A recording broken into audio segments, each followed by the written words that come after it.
Hello, all my dear Aries friends. And I want to thank those of you who contacted me and alerted me to the fact that Mercury hates me. You were right. Your Aries forecast never got online.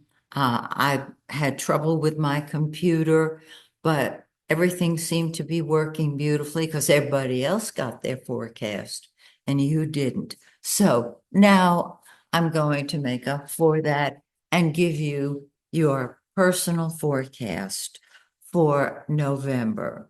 Um, I don't know if I mentioned it in the first time around, or any time, but I feel, and maybe you do too, I feel the Mercury in the shadow of the retrograde even before the shadow begins. Now, some of you are incredibly intuitive, incredibly empathic, and I'd be willing to bet that that is what you do. You feel it so deeply, even before it occurs.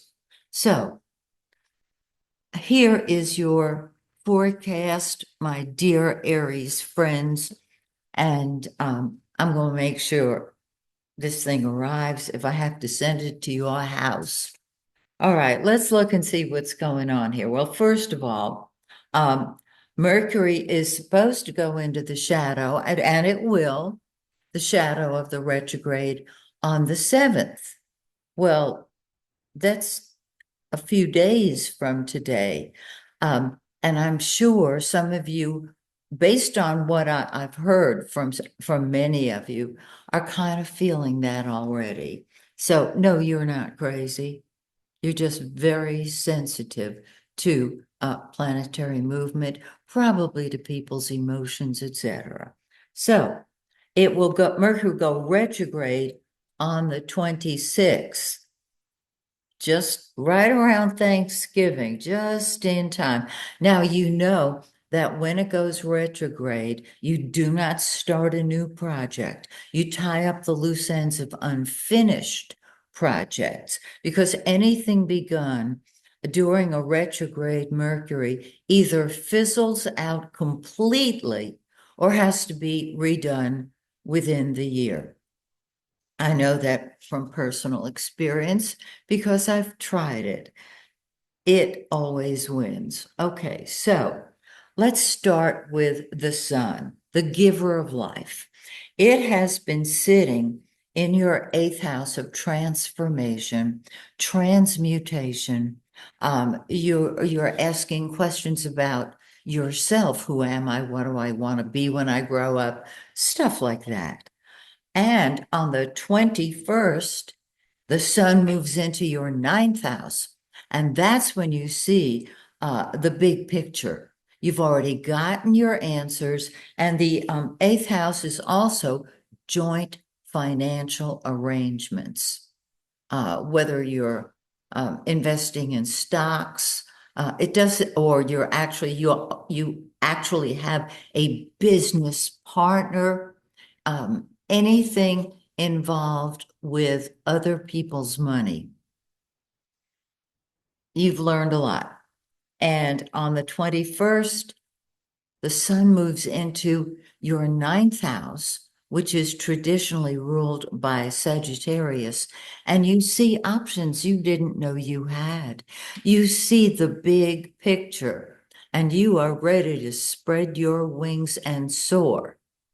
Um, Again, during travel with Mercury retrograde, make sure you've got all your ducks in a row because Mercury rules communication, correspondence, and transportation, your mouth and your mind. Don't you love it? Okay, now after it goes direct, which it will next month, it moves immediately into the shadow again for a brief stay. That's the time that most people can tie up the loose ends of unfinished business because now is the time to do just that. Okay. good old Mercury is going to be, excuse me, good old Mars Mercury, excuse me, is sitting up here in the ninth house with the sun, um, giving you all kinds of ideas. And this is an idea placement simply because Mercury is going to be retrograde, and then it's going to be stationary retrograde, and then it's going to go into the shadow, blah, blah, blah, blah. You get the picture, right? Okay. Along for good news is Venus. I don't know if you can see my handwriting right there, but it's the pink planet. It is in your ninth house. You have friends at a distance. You can invest. Uh, be very careful. Mercury is retrograde, will be retrograde. But you know, when it's in the shadow, for all intents and purposes, it is retrograde. But however, on the 11th, Venus moves into your 10th house. And this is your public image. This is what the world sees. And when Venus is in your 10th, you are a loving leader. And you can also deal very well with people in authority. Again, you don't want to start a new job. However, if they offer you an upgrade, ask them if you can wait literally until Mercury goes direct. Don't talk astrology to them. Just tell them, you know, I need a couple of weeks now. Can I start later?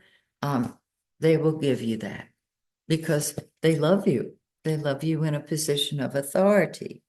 Now, Mars, down here in the fifth house of fun and games. Are you a gamer?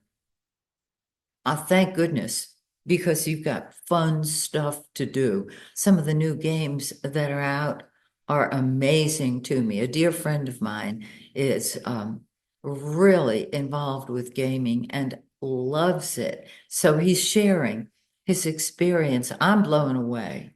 I think it's amazing the progress they've made. Now, fifth house, any type of enjoyment, fun and games. If you have kids, they're going to come first. Sports, absolutely, with Mars in the fifth house, because Mars is what we fight with and fight for. And if you have children, especially young ones, but not necessarily limited to young ones, that your first child is going to do what they want when they want to. They're going to do it their way, and they're not going to want to be told what to do. What I would suggest that you do is pick a hobby that you really love and throw yourself into it. Have a blast. It's time to enjoy yourself.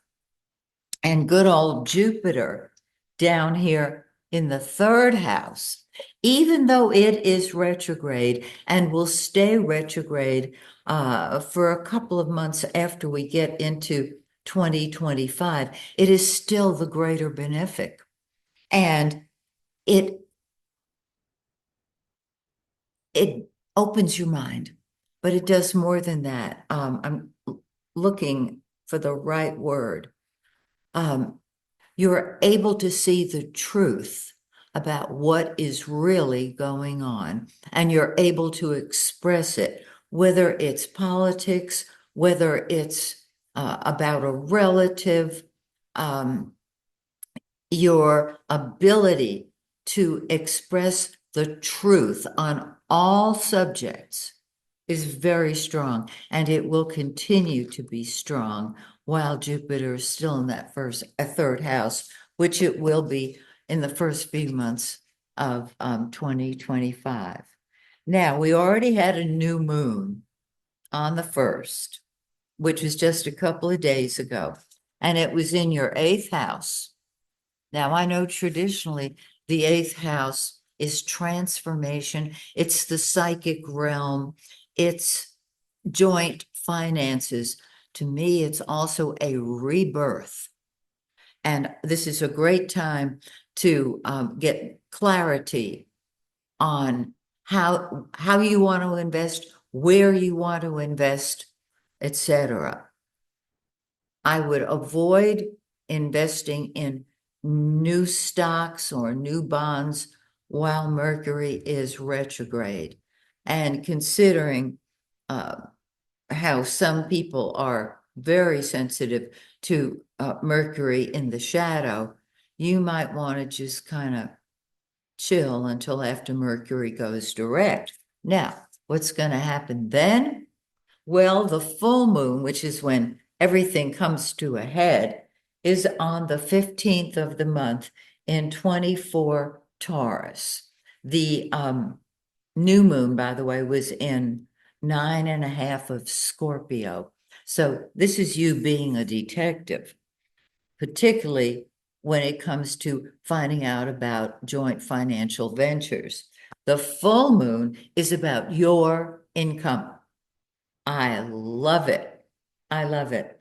So there should be a change in your income, particularly because the Venus indicates that you are invited on some level to move up in the way the world sees you. Now, the 10th house is your career, but it's more than that. It is your public image. And you show up after the 11th as a very loving leader. So, again, thank you for alerting me. I'm going to send this out right now. And fingers crossed that Gemini likes me and Virgo likes me because they're both ruled by Mercury. So, till we meet again, may the stars shine brightly on you and yours. Bye for now.